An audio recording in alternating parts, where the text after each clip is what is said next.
Le président ukrainien Vladimir Zelensky en a assez. Il vient de prêter un serment de sang. La guerre en Ukraine doit retourner d'où elle vient, comme le promet Zelensky, la destruction totale de la Russie. C'est la dernière chose que le président russe Vladimir Poutine voulait. Il croyait avoir tous les atouts en main. Des pourparlers de cessez-le-feu se déroulent entre l'Ukraine et la Russie. Mais Zelensky vient de lui annoncer que l'Ukraine s'apprête à monter la pression. Plus de drones, plus d'attaques contre l'équipement russe, et peut-être le plus important de tous, l'Ukraine lance une nouvelle contre-invasion à Bulgaron. Les annonces dramatiques de Zelensky ont été faites lors d'un discours qu'il a prononcé à l'intention du peuple ukrainien, le 7 avril. Aujourd'hui, le commandant en chef Oleksandr Chouski a fait un rapport séparément. Le front, notre présence dans l'oblast de Koursk et notre présence dans l'oblast de Bulgaron. Nous poursuivons nos opérations actives dans les zones frontalières en territoire ennemi. Et c'est absolument vrai, la guerre doit retourner d'où elle vient. Ce n'est pas une déclaration du président de l'Ukraine, c'est une promesse que l'Ukraine.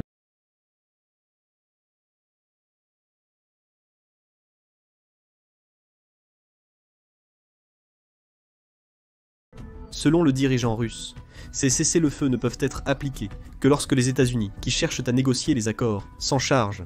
La cause profonde de la crise ukrainienne, cette cause profonde est évidente pour quiconque en dehors de la Russie. Poutine a envahi, il doit donc retirer ses forces. Cependant, le dirigeant russe a un avis différent. Pour lui, la cause profonde de la crise ukrainienne et la raison de son invasion est que l'Ukraine ne devrait pas exister du tout. C'est, et a toujours été une partie de la Russie, croit Poutine, ce qui signifie que la seule façon qu'il acceptera un cessez-le-feu est si l'Ukraine cesse d'exister en tant que nation souveraine. En réponse, Zelensky vient de déclarer un serment de sang, que l'Ukraine continuera non seulement à se battre jusqu'à la fin amère, mais est prête à faire plus de dégâts à la Russie que Poutine n'aurait jamais pu imaginer. Zelensky a partagé la stratégie de l'Ukraine axée sur 3 piliers clés lors de son discours. Augmentation de la production de drones, une contre-invasion à Belgorod et la décimation de tonnes d'équipements militaires russes supplémentaires. Zelensky a déclaré que l'accent principal était mis sur les rapports concernant la production maximale de drones en Ukraine. Cela comprend toute la gamme de drones, des Mavic aux drones à longue portée. Nous augmentons également notre capacité nationale à produire des systèmes robotiques terrestres. Nous travaillons aussi sur des drones à fibre optique séparément. Juste au début de cette année, plus de 20 nouveaux modèles de drones certifiés avec des systèmes de contrôle à fibre optique ont émergé. Il y a beaucoup à déballer de sa déclaration sur le front de la production de drones. Il n'est un secret pour personne que l'Ukraine considère l'augmentation de la production nationale de véhicules sans pilote comme essentielle pour gagner la guerre contre Poutine. Pourquoi les drones sont peut-être l'arme la plus importante que l'Ukraine est capable de fabriquer en interne selon le Kyiv Post. 96,3%.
De 2,5 millions représente une augmentation massive par rapport aux 20 000 drones que l'Ukraine construisait par an au début de 2024, démontrant à quel point Zelensky prend au sérieux la stratégie de drones de l'Ukraine.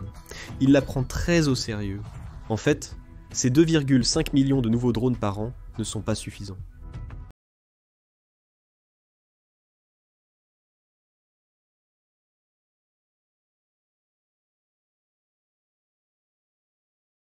De 2025. Cela représenterait une véritable inondation d'une arme que la Russie a déjà du mal à gérer. Comme l'a dit un blogueur militaire russe, la principale raison de l'absence de succès reste la domination aérienne de l'ennemi. Leurs drones de reconnaissance survolent le ciel, 24 heures sur 7, et tout mouvement de notre part, c'est-à-dire de la Russie, est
ont été certifiés. Le Kyiv Post indique que 11 entreprises ukrainiennes travaillent déjà sur leur production. Ces chiffres pourraient augmenter au fil de 2025. Pourquoi les drones à fibre optique sont-ils importants? La réponse simple est que les drones n'ont qu'une seule véritable faiblesse, du moins sur le front des drones First Person View.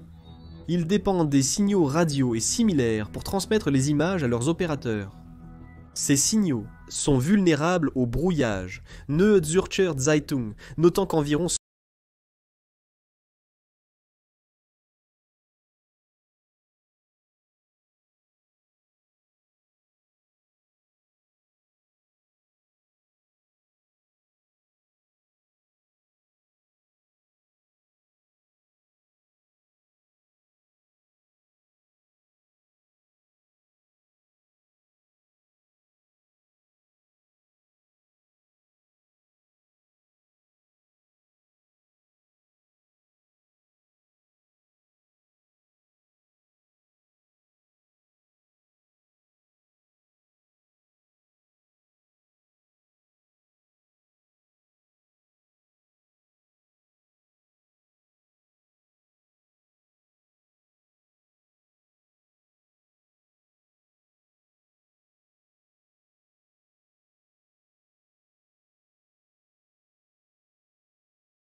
pendant son discours, Zelensky a dit D 3D, 3 C 3D, 3 4D, 3 4D, 4D, D square G, D 3D, 4D place, D 2 1 du 1 2 D 1 D fois 2 D 1 D 1 2 4D, D 1